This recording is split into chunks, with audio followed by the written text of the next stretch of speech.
Eric Burgess here, and we are starting to mix decimals and fractions. And so let's go ahead and solve this thing.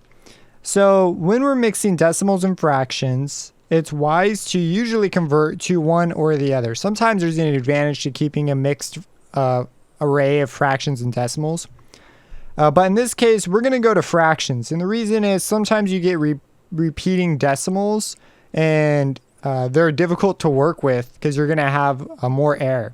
So for example, 2/3, if we divide 2 divided by 3 and we do this, we get a repeating decimal, and that's going to cause us to have more error.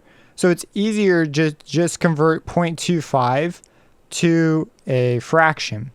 Now, if you don't recall how to do that, any kind of a decimal, you can just take whatever the last number is, what place value that is. So this is the tenths, this is the hundredths. So we could just put it 25, just get rid of the decimal, over 100. That's the same thing as 0.25. And this reduces to 1/4. So our new equation would be 2/3 x plus 1/4 x equals x plus 2. So now that we have them in a fractional form, what we're going to do now is get rid of the fractions. And by that, I mean we're going to look at what can we multiply by to make the fractions disappear. In this case, 3 and 4 share 12, right? Because 3 times 4 is 12. So if I multiply this side by 12, like this, and if we do it to one side, we have to do it to the other so that it's equal, then what we would do is we would get rid of the fractions, right? Because 12 and 3, well, the 3 would simplify to 1, because we divide by 3, divide this by 3, and this would become times 4.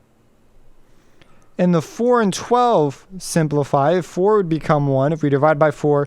12 divided by 4 is 3. So we'd multiply this one by 3. And so we would end up with 8x, right?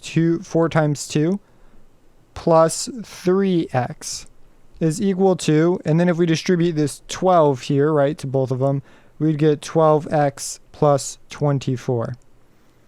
Now we can combine like terms, and let's just go ahead and do that in one step. So we have 8, 9, 10, 11, so we have 11x is equal to 12x plus 24. We want to move this 12x over with the 11x so that all the x's are together. So we're going to do the opposite of it. Minus 12x, minus 12x. Don't forget the 11 is positive, so add a plus sign in front of it when you do that. The 12 simplify out to 0. And on this side, negative 12 plus 11 is minus x equals 24. And then minus x is really the same thing as negative 1x. So we divide by negative 1 in order to make it a positive x, because a negative divided by a negative is a positive.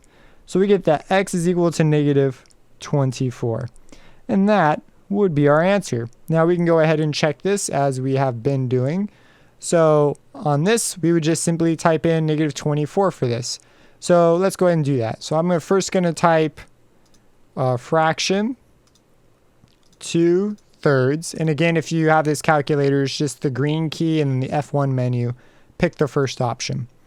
We have negative 24 plus 0.25 times negative 24. And then what do we get on this side? We get negative 22. And then you can do this just in your head, but I'll type it in the calculator just to show you. We get negative 22 as well. So we indeed know that the answer must be negative 24 as a result of solving.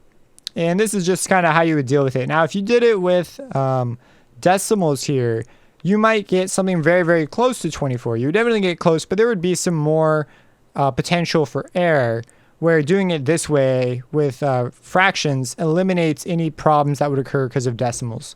So I really wanted to do an example where they were mixed, just so you could sort of see why you would choose to do one or the other. If you have any questions about this, let me know, subscribe, and we'll catch you in the next problem.